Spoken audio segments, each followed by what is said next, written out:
analysts say it's anybody's guess as to where the repo rate will go when the Reserve Bank's Monetary Policy Committee announces its decision today. But with inflation rising and the petrol price approaching 20 rand a litre, it's only a matter of time before the hiking cycle begins.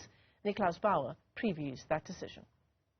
Some analysts believe it's a foregone conclusion that Reserve Bank Governor Nickolaus will announce an interest rate hike this week, the first increase since November 2018. If you look at the variables, like the price of oil, and the weaker currency, which was at 14.47 last time we had the MBC meeting, it's weaker by 7%, and the price of oil has gone up in that period. So, things are starting to shape up in a way that says the SARB cannot afford to hold interest rates lower any longer.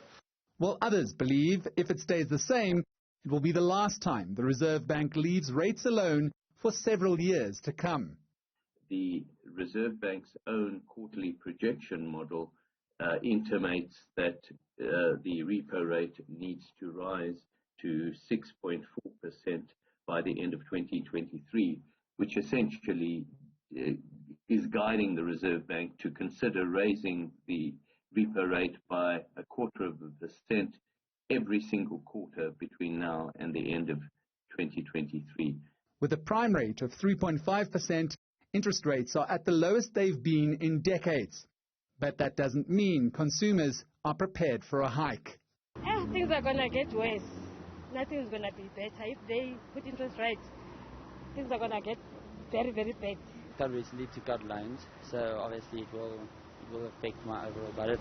Study loans, also high interest rates, increasing interest rates impact my daily budget.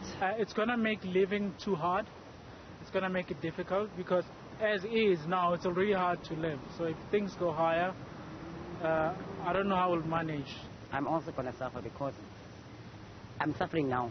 So what about tomorrow? I don't see I can be rich tomorrow or have the money tomorrow. I think the government really has a lot of thinking to do, and just hiking up interest rate and making the rich richer and the poor poorer is not on. The Reserve Bank's main responsibility is to protect the economy against inflation. And it's up to the government to do the hard work at reforming the economy to improve growth and soak up unemployment. There's no shortage of what we know, and the government has acknowledged that needs to be done.